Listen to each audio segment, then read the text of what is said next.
주까지는 인사를 해도 될 것 같습니다. 새해 복 많이 받으십시오.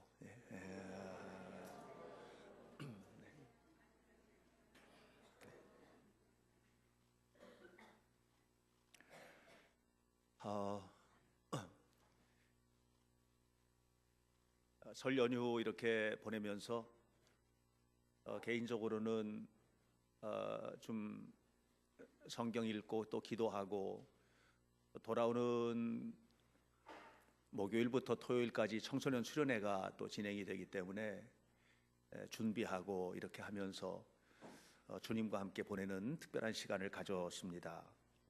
오늘 여러분들 설 다 보내고 오셨는데 행복만 가득한 설을 보내고 오셨으리라고 생각합니다마는 때로는 그렇지 못한 설을 보내신 분들도 있으리라고 생각을 합니다. 그러나 이 시간 주님의 은혜의 빛 가운데 새롭게 서시기 바라고, 정말로 풍성한 하나님의 은혜를 누리는 복된 주일이 되시기를 축복합니다.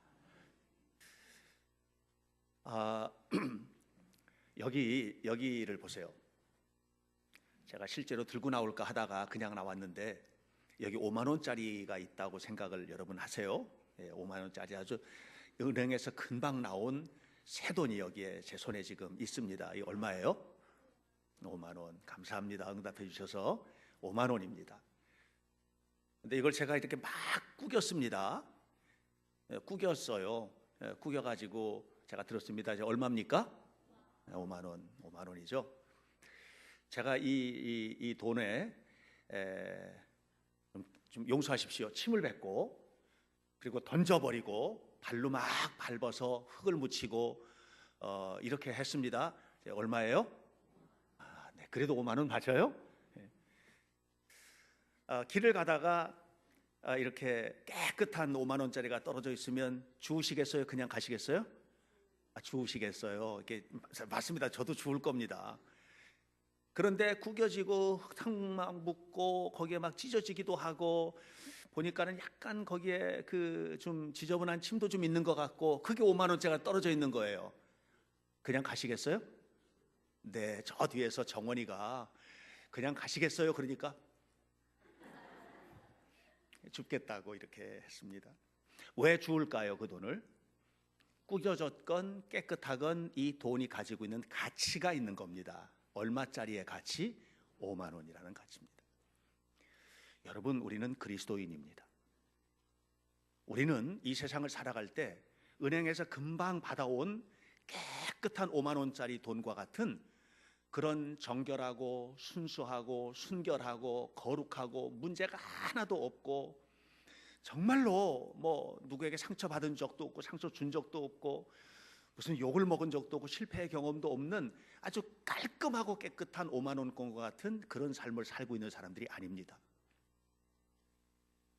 우리가 인생을 살아오는 동안에 우리는 누군가로부터 상처를 받기도 하고, 또는 때로는 정말로 회복될 수 없는 질병 때문에, 이 회복될 수 없는 질병 때문에 내가 왜 이런 병이 걸려야만 하나, 하나님 나에게 왜 이런 질병을 주셨습니까 하는 이런 고통스러운 현장에 우리가 서기도 하고, 또 때로는 저는 정말 믿음이 좋은 어떤 분인데 지금은 굉장히 성공했습니다마는, 한때 길바닥에 나앉은 기간이 1, 2년이 아니고 3년이라는 기간 동안에 나앉고, 아내로부터 이혼을 요구받고 이랬던 분이 계시거든요. 지금은 장로님이 되셨습니다.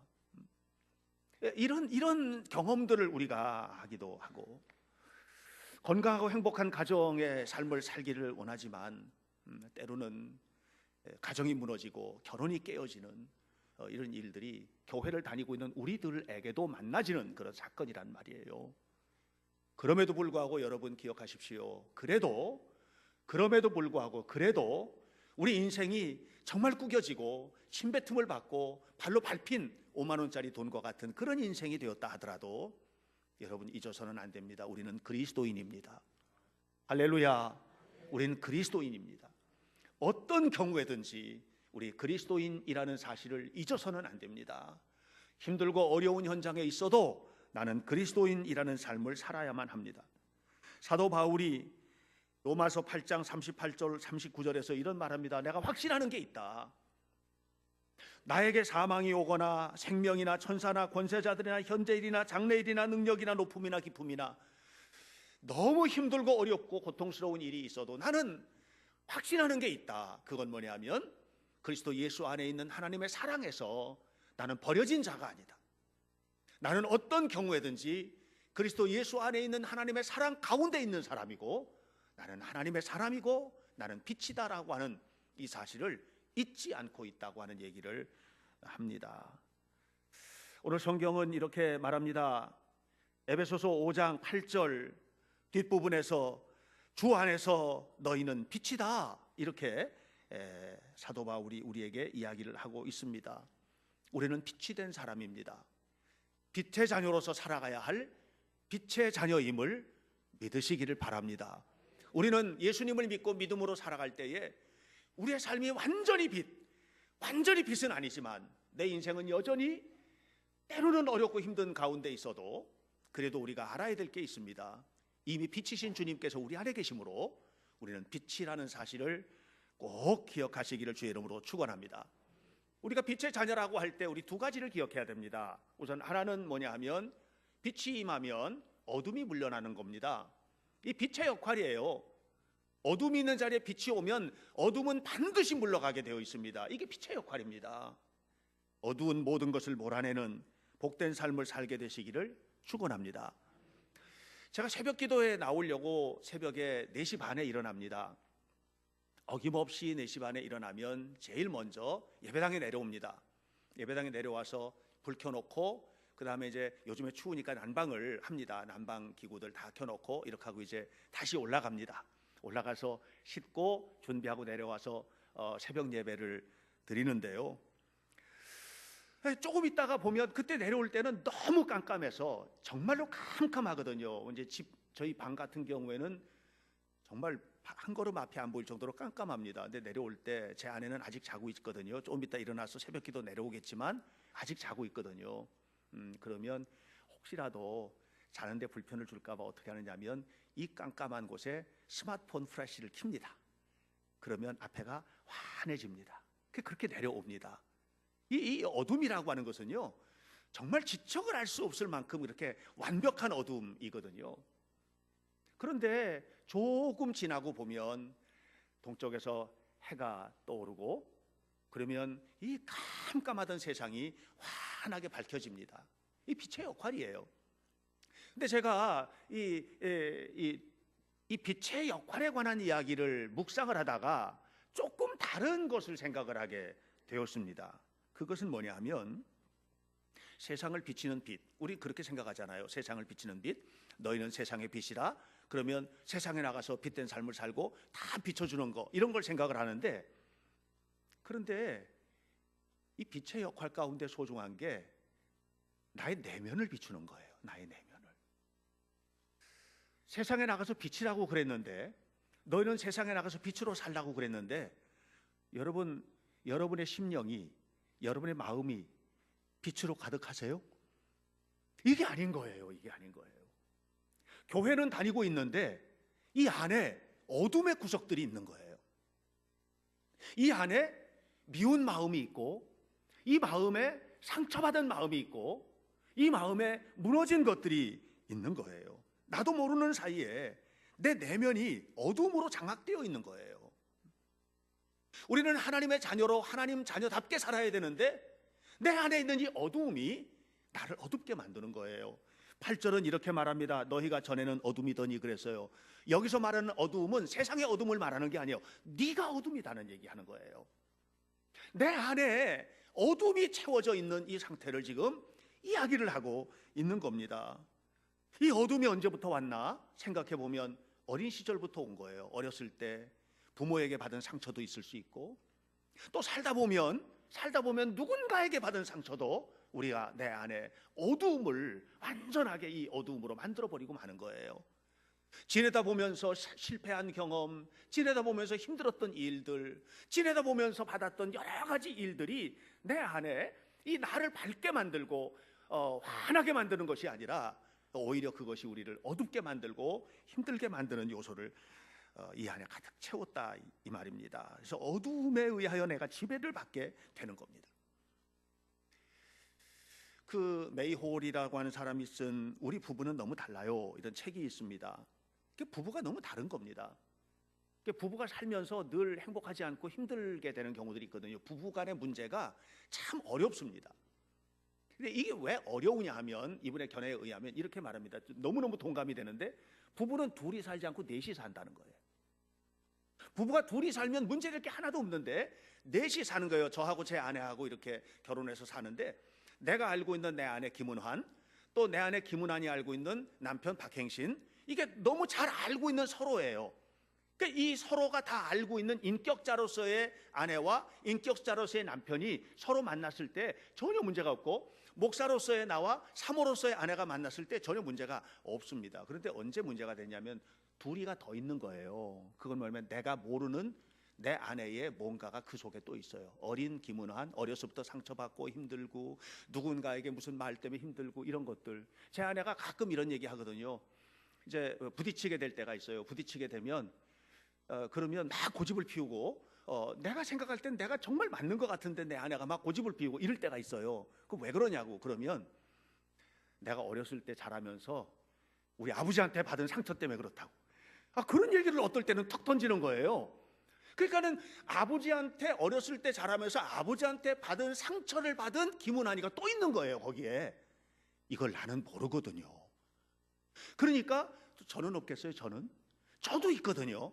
그러니까 이제 제 아내가 저를 탁 건드리면 내 안에 있는 또 다른 내가 반응을 하게 돼요. 그러면 이렇게 됐을 때 이게 이제 부부관계가 굉장히 어려워지게 되는 겁니다. 이게 치유를 받아야 돼요. 치유를 받아야 돼요.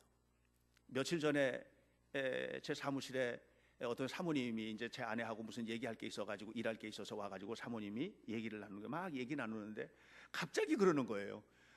우리 목사님 진짜 유치해서 못 볼 꼴을 봤다는 거예요.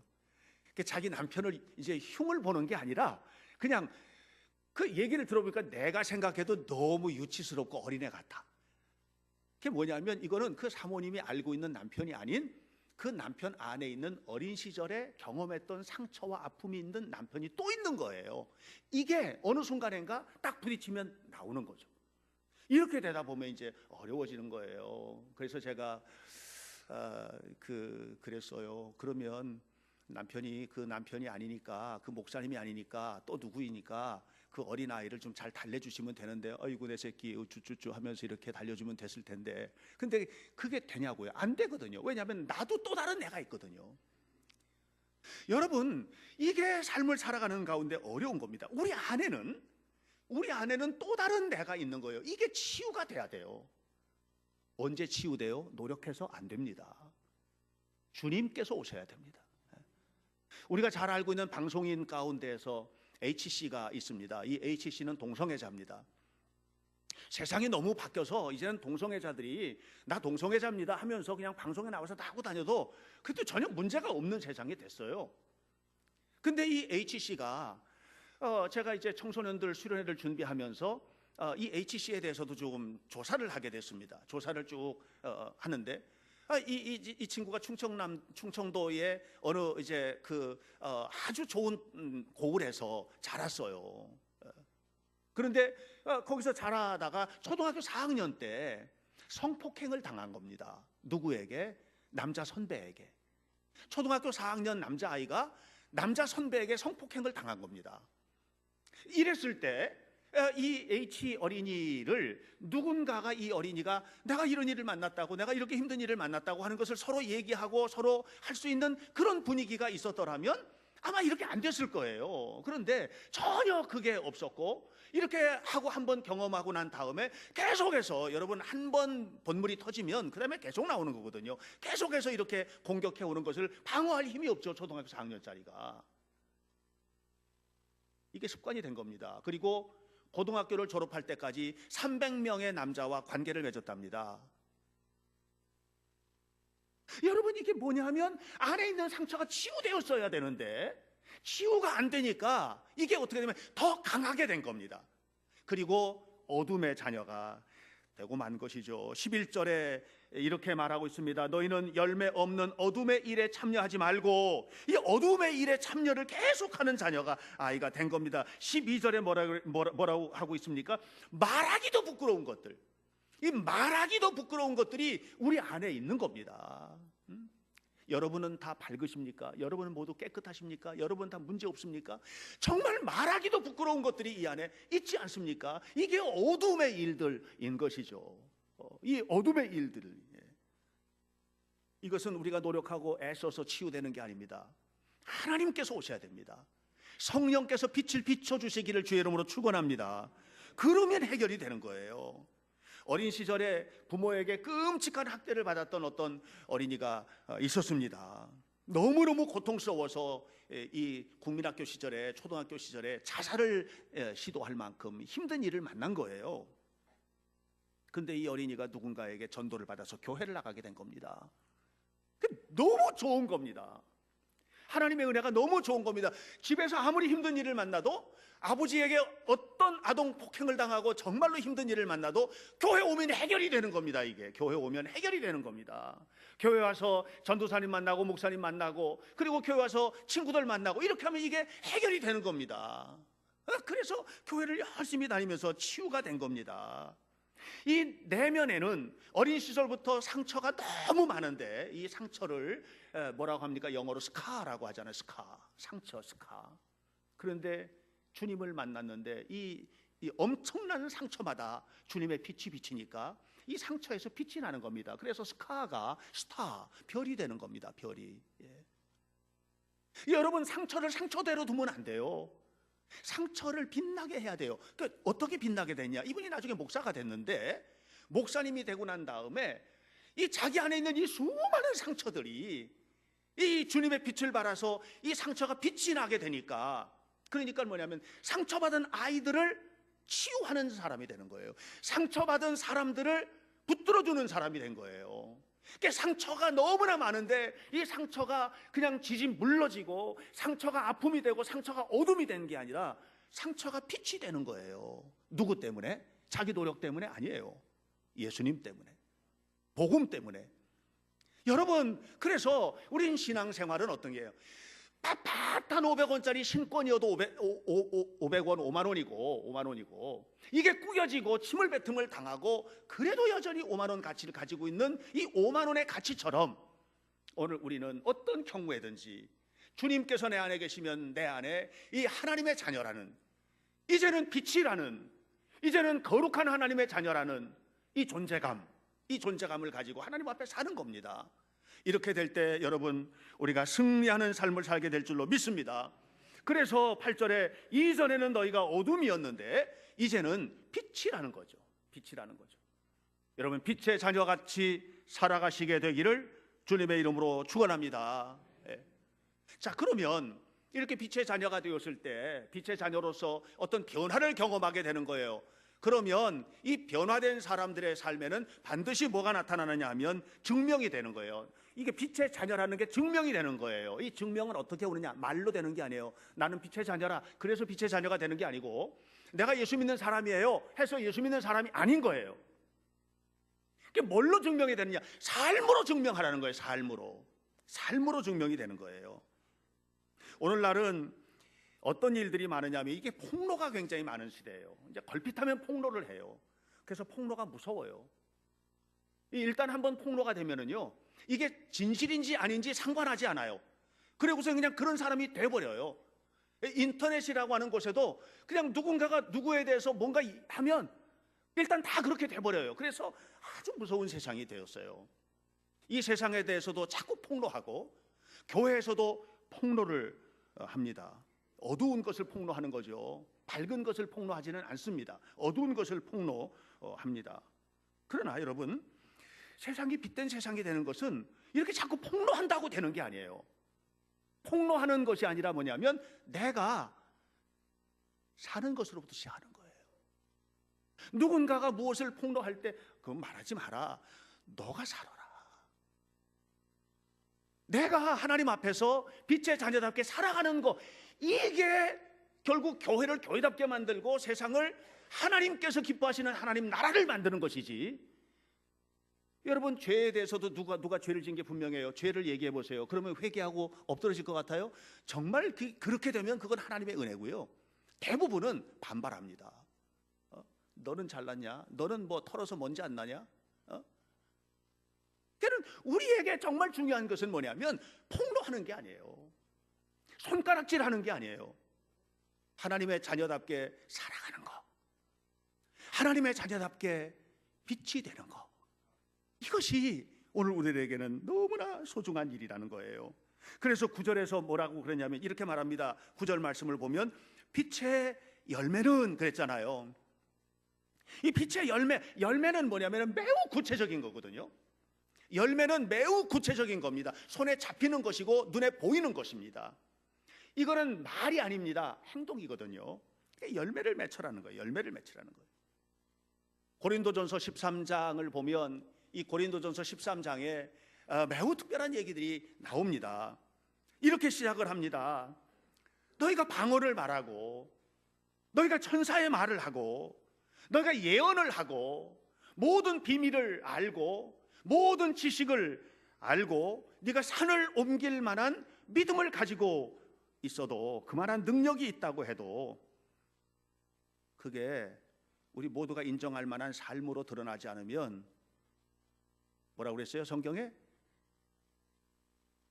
꽹과리 징징징징 징치는 꽹과리 같은 것이다. 그러면서 그건 아무 유익이 없다. 하나님 나라에 너에게는 유익이 있을지 몰라도, 너 개인에게는 그게 유익이 있을지 몰라도 하나님 나라에는 그게 아무런 유익이 없다. 이렇게 이야기를 합니다.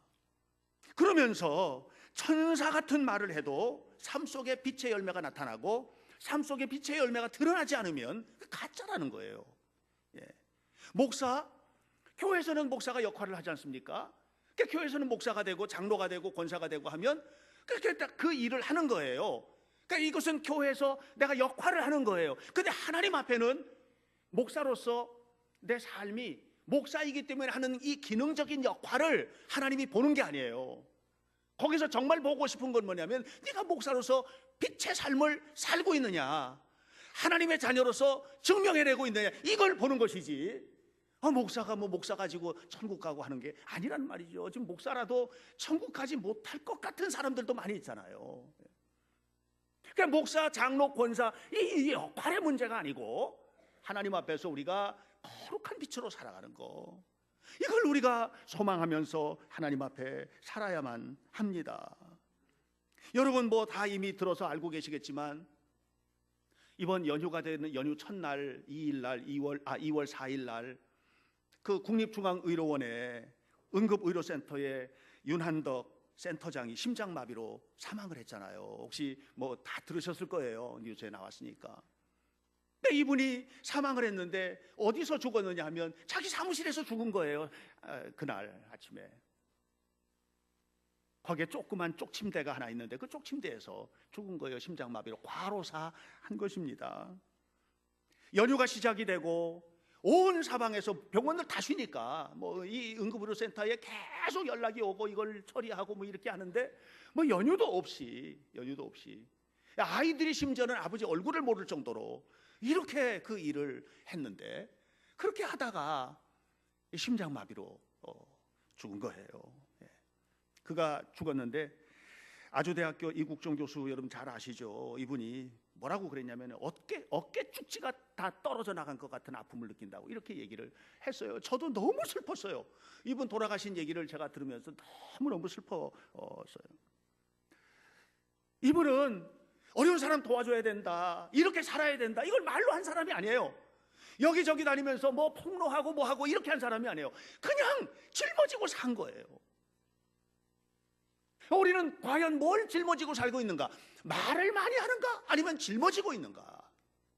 하나님의 백성들이 빛으로 산다는 게 뭡니까? 막 구겨지고 침뱉음을 받고 버려지고 밟히고 해도 하나님의 자녀라면, 그래도 500원, 5만 원짜리 이 가치가 떨어지지 않는 것처럼 우리가 정말 하나님의 사람이라면 우리가 무슨 뭐 정결하게만 살아왔겠습니까? 그건 아니죠. 그러나 어느 순간인가 하나님의 빛이 내게 임하고 내 영혼에 조명이 오고, 그리고 내 내면에 하나님의 치유가 임하고, 그리고 내가 지었던 모든 죄와 내가 잘못했던 모든 것들 정말 울며 하나님 앞에 회개하고 하나님 앞에 돌아왔다면, 이제는 하나님의 자녀다운 것을 보여달라. 말로 하지 말고 행동하라. 행동하시기를 축원합니다. 이같이 너희 빛을, 마태복음 5장 16절에 이같이 너희 빛을 사람 앞에 비추게 하여, 뭐라고 그랬어요? 너희 빛을 사람 앞에 비추게 하여 너희 변화된 것을 보고 사람들이 하나님 살아계시다 이렇게 말하게 하라. 나를 보고 누군가가 하나님 살아계시다 이렇게 말할 수 있다면 얼마나 아름다운 빛입니까? 우리 이런 빛의 삶을 살게 되기를 축복합니다. 그래서 이런 삶의 방식에 대해서 9절에서 말합니다. 빛의 열매는 뭐냐? 빛의 열매는 9절에 착함과 의로움과 진실함 그랬어요. 착함과 의로움과 진실함. 이게 뭐예요? 착하게 사는 거예요. 여러분, 우리 예수 믿는 사람들이 더 착해져야 됩니다. 여러분, 의롭다는 말이 옳고 그름을 다 분별해가지고 옳고 그름을 해서 이건 옳은 것이고 이건 그른 것이고 너는 잘못했어 너는 맞아 이렇게 구분해 주는 게 아니에요. 네가 의롭게 사는 거예요. 네가 의롭게. 우리가 의롭게 사는 거예요.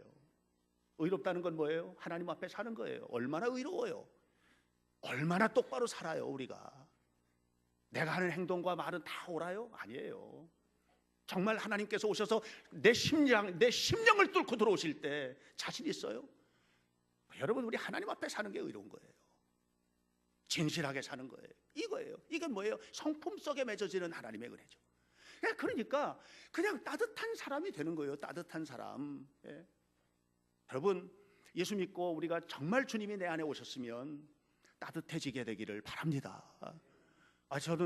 저도 좀 그러고 싶거든요. 근데 저희 교회에 이제 새로 교육자가 오셨잖아요. 고요한 전도사님 오셨는데 알고 보니까는 뭐 그 동서 손윗 동서도 목사님이래요. 그런데 이번에 이제 설에 갔는데 우리 교회 왔다고 하니까 그 손윗 동서도 감리교 목사님인데, 이 감리교 목사님이 현대교회가 어떤 교회인지 목사님이 어떤 목사님인지 막 조사를 좀 했나 봐요. 그리고 얘기를 나누고 그 교회 좋은 교회다 뭐 이런 많은 얘기를 했는데, 근데 그 목사님 좀 까다로워 보이더라. 참 만난 것도 아니고 그냥 뭐 설교 좀 듣고 뭐 이렇게 했을 텐데 그 목사님 까다로워 보이더라. 제가 전에는 그런 얘기 많이 들었거든요. 까탈스러워 보이고 뭐 찔러도 피 한 방울 안 나오게 생겼고 뭐 이런 얘기를 많이 들었는데요. 요즘은 잘 안 듣는데 그 얘기를 딱 듣고 나니까 제가 회개했습니다. 좀 더 따뜻하게 이렇게 좀 대하도록 해야 되겠다. 좀 더 그런 생각을 했어요. 여러분들도 저를 까다롭게 생각하시는 듯한 분위기가 지금 있는데, 여러분, 우리가 그냥 보기만 해도 좀 이렇게 편안하고 따뜻하고 보기만 해도 좋은 사람, 이게 뭐냐면 열매라는 거예요. 열매. 이 열매가 우리 속에 있게 되기를 바랍니다. 그러고 나서 또 뭐라고 그랬냐면 10절에 주님을 기쁘시게 할 것이 무엇인가 시험해보라 그랬어요. 우리는 뭐냐면 내가 주님을 향해서 뭘 하면 그것을 주님께서 기뻐할 거라고 생각해요. 아니고 내가 뭘 하는 것을 주님께서 기뻐하시느냐 이거예요. 그러니까 내가 교회에서 하는 행동이나 내가 하는 모든 것들이 그냥 주님께서 당연히 기뻐하실 거라고 생각해요. 그게 아니잖아요. 정말로 중요한 건 뭐냐면은 하나님께서 기뻐하시는 거거든요. 사울 왕이 아말렉과 전투를 하고 아말렉과 전투 후에 뭐 합니까? 짐승들 뭐 기름진 좋은 짐승들을 전부 다 구분을 했어요. 구분을 해놓고 뭐라고 합니까? 이거 하나님 앞에 예배하기 위해서 분류해 놓은 거라고. 그렇게 얘기하잖아요, 그죠? 사무엘이 와가지고 왜 짐승 우는 소리가 들립니다. 네, 이거 하나님 앞에 드리려고요. 그랬어요. 그랬더니 사무엘이 야단을 칩니다. 누가 그거 하나님 기뻐하신답니까? 그거 가지고 하나님 앞에 예배하면 하나님 기뻐하신답니까? 하나님이 그랬잖아요. 진멸하라고. 하나님 말씀대로 하는 게 기뻐하시는 것이지 뭐 드린다고 하나님이 그냥 다 받으십니까? 아니지 않습니까? 그 얘기를 합니다. 그러니까 하나님께서 뭐라 그러냐면 너의 중심을 하나님 앞에 드리라는 거예요. 여러분, 우리가 예배를 드립니다. 예배 드리면 하나님이 그냥 다 기뻐하십니까? 여러분 마음속에 뭐 가지고 오셨습니까? 우리가 하나님 앞에 헌금합니다. 그거 하나님 다 기뻐하십니까? 정말 하나님 앞에 헌금을 드리십니까? 정말로 그렇게 하십니까? 우리가 하나님 앞에 기도합니다. 그 기도하면 하나님 다 기뻐하십니까? 그 기도 속에 뭐가 담겼습니까? 그 기도 속에 정말 하나님이 기뻐하시는 기도가 담겼습니까? 그러니까 우리가 알아야 될 게 있어요. 주를 기쁘시게 할 것이 무엇인지. 주님께서 기뻐하시는 신앙생활을 하는 거예요. 우리가 그런 신앙생활을 하게 되기를 축복합니다. 내 마음대로 신앙생활하면 안 돼요. 그 안 되는 거예요. 하나님 살아계심을 믿습니까? 하나님 살아계시면 살아계신 하나님이 기뻐하시는 일을 해야죠. 그러면 하나님 앞에 복을 받는 거예요. 당연히.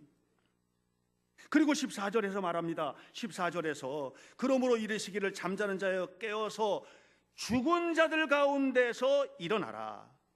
죽은 자들 가운데서 일어나라. 어떤 목사님이 자기 교회 성도 얘기를 하는 거예요. 자기 교회 성도가 자기가 이제 고백을 했어요. 목사님에게 글을 보냈대요. 그 글 속에 있었던 얘기인데 이분이 부모로부터 엄청난 돈을 물려받아서, 그래서 이 사람은요 그냥 집에 가면 다 명품인 거예요. 다 모든 것이 다 명품 가방, 명품 백, 뭐 명품 신발, 명품 옷, 모든 것이 다 명품으로 그냥 둘둘 감고 다니는 거예요. 사람들이 막 비난을 하면 자기는 없으니까 그렇지. 저도 있어봐. 저도 이렇게 하고 다니겠지. 신경도 안 쓰고 이렇게 했다는 거예요.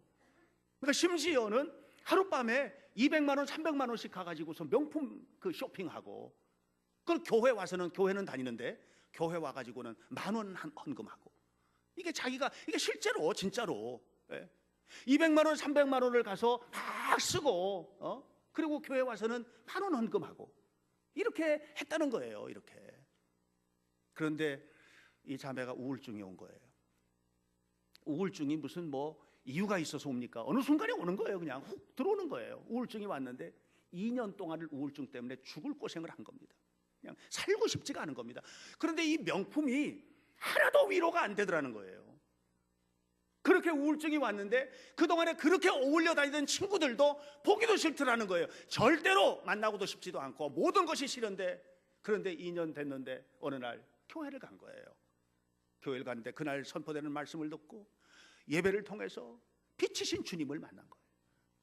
주님께서 그에게 다가오셨는데 이게 순식간에 해결이 돼버린 거예요. 순식간에 해결이 되고, 그동안에 그렇게 그 명품 하고 다녔는데 이런 것들이 하나도 이건 이제 즐거운 게 아니고 이제 주님께 감사하고 너무너무 감사하고 이렇게 되더라는 거예요.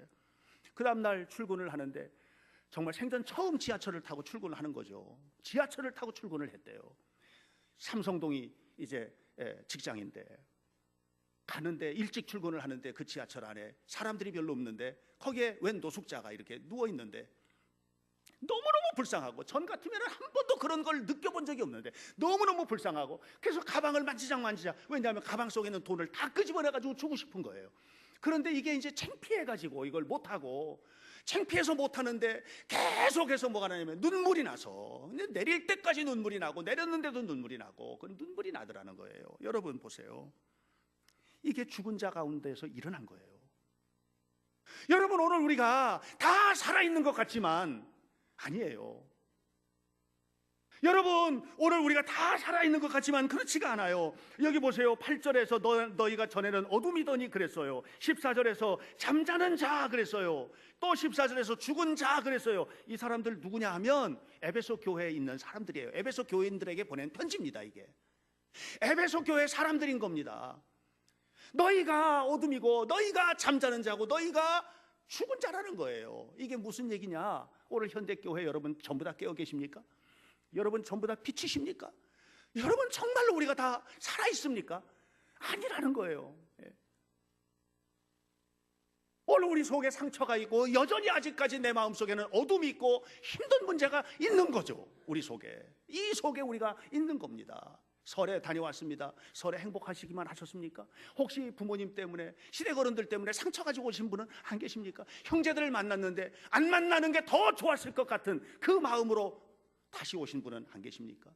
그렇게 힘든 속에서도 여전히 꾸겨지고 짓밟혀도 빛으로 계셨습니까? 아니면 똑같이 행동하셨습니까? 우리가 살면서 정말로 수많은 일들을 경험을 하는 겁니다. 교회 다니면서도 더러운 말 하는 사람들이 얼마나 많습니까? 교회 와가지고는 고결한 척하지만 밖에 나가지고는 쏟아내는 대로 말하고, 우리 청소년들도 있지만 청소년들 말만 하면은 쌍시오자 발음해가지고 얘기하고, 욕을 안 하면 말이 안 나오고, 여기도 있을지도 모릅니다. 여기도 우리가 이렇게 뻔히 앉아 있을 때는 전혀 모르지만 우리 속에 뭐가 들어있는지 우리는 알지 못하는 겁니다. 여전히 우리는 잠자는 자이고 죽은 자이고, 우리는 어둠이라는 거예요. 사랑하는 여러분, 정말 깨달아야만 합니다. 이런 우리를 주님이 사랑하셔서 빛으로 오셨습니다. 아직까지도 어둠일 줄 몰라도 이제 동트는 새벽이 온 겁니다. 왜? 주님이 오셨습니다. 주님이 오셔서 여러분의 내면을 밝혀주실 것입니다. 주님이 오셔서 여러분의 가정의 삶을 새롭게 하실 것입니다. 여러분, 그래서 이제는 뭐예요? 빛의 자녀들처럼 살아야만 합니다. 이제는 빛이라, 빛의 자녀들처럼 행하라. 빛의 자녀들처럼 살아야만 합니다. 여러분, 교회에서 직분이 문제가 아닙니다. 우리는 빛의 자녀처럼 살아야만 합니다. 빛은 무엇입니까? 이론이 아닙니다. 빛의 자녀라고 말한다고 해서 빛이 아닙니다. 빛은 실체입니다. 빛이 오면 어둠이 물러가는 것입니다. 그러므로 촛불 한 자루라도 들면 그것이 빛입니다. 어둡다고 말하지 마시고 어두운 구석에 내가 촛불 한 자루라도 되셔야만 합니다. 여러분, 교회가 어둡다면 그 어두운 곳에 가서 내가 서서 빛을 밝히는 한 자루 촛불이 되어야만 합니다. 가정이 힘들고 어렵다, 뭐 남편이 어쩌고 아내가 어쩌고, 거기에 서서 내가 촛불 한 자루가 되어야만 합니다. 직장에서도 마찬가지고. 그렇게 될 때 여러분, 어둠은 물러가는 겁니다. 아무쪼록 저는 우리 현대교회 성도들 모두가 다 진실로 하나님 앞에 빛이 되시기를 축복합니다. 정말로 빛으로 사시기를 바랍니다. 진실로 빛으로 하나님 앞에 행하시기를 바랍니다. 그래서 빛의 자녀에게 주신 축복을 누리는 복된 성도들이 다 되시기를 예수님 이름으로 간절히 축원합니다. 기도하겠습니다. 하나님, 우리의 생명을 하나님 앞에 맡기며 거룩하신 주님의 은혜가 우리 속에 풍성하기를 소망하며 하나님 앞에 섰습니다. 자비하신 하나님 아버지, 우리는 어둠이었고 여전히 잠자는 자, 죽은 자, 이런 우리를 향하여 주님께서 오시고 주님께서 우리를 빛되게 하셨사오니 이제 빛으로 살게 도와주시고 빛의 자녀들처럼 행하는 은혜가 있도록 인도하여 주옵시며, 거룩하신 주님 사랑하는 모든 성도들이 이 땅 위에 하나님의 나라를 펼쳐내는 은혜롭고 복된 자녀들로 세워지도록 인도해 주옵소서. 예수님의 이름으로 기도하옵나이다. 아멘.